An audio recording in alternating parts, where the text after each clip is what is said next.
Okay, today I'm going to walk you through what is called a V-bar lat pull down. And you're probably familiar with a lat pull down. There's a bar that you grab onto and pull from high to low.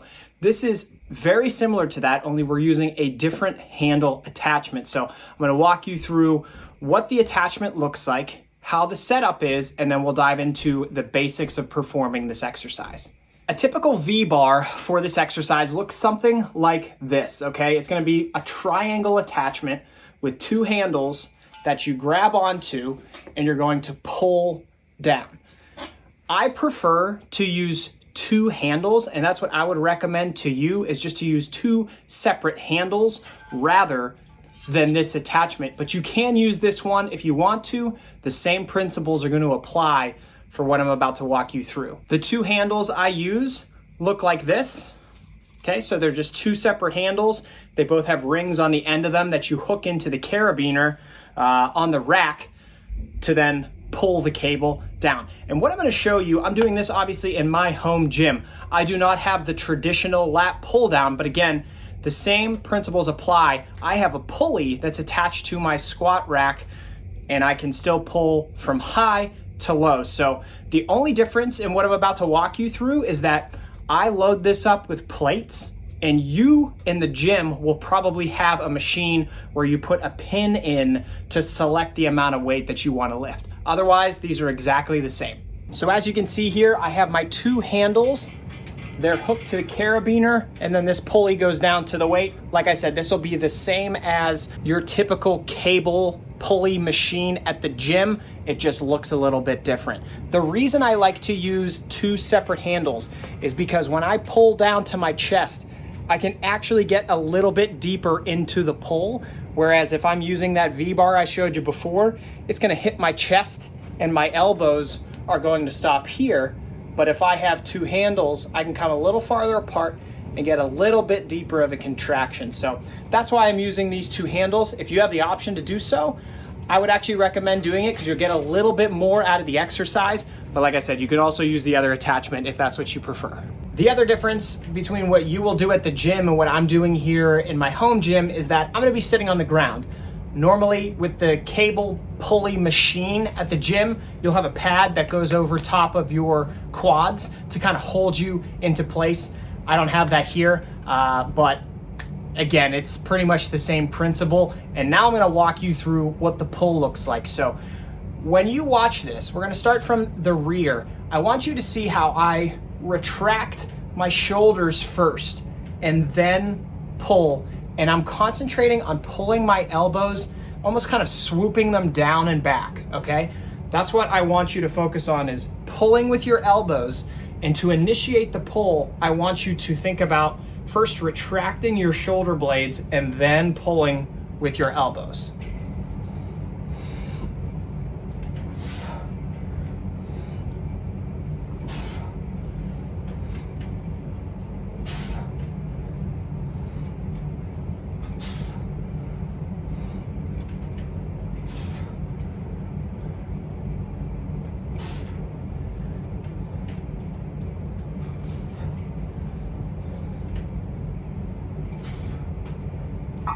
When you pull down to your chest, when the handles hit your chest, that means you've pulled as far as you can, and you should really feel a squeeze in your lats and in your upper middle back when you do that. For each rep, you want to feel a squeeze in your back. Now I'm going to show you a few additional angles of this exercise so you can see what it looks like from the side and from the front.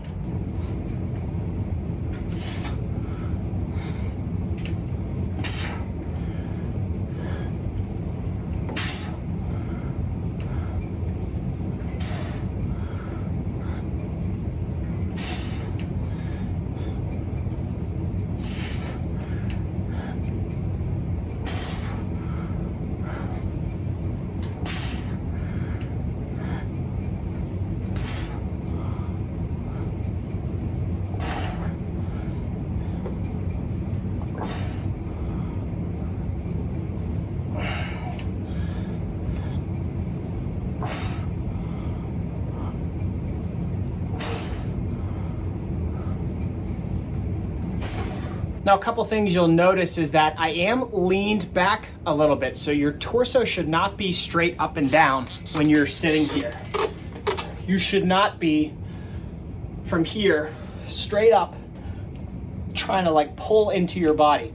There should be somewhat of a backwards lean so that you're actually able to use your back to pull the weight down.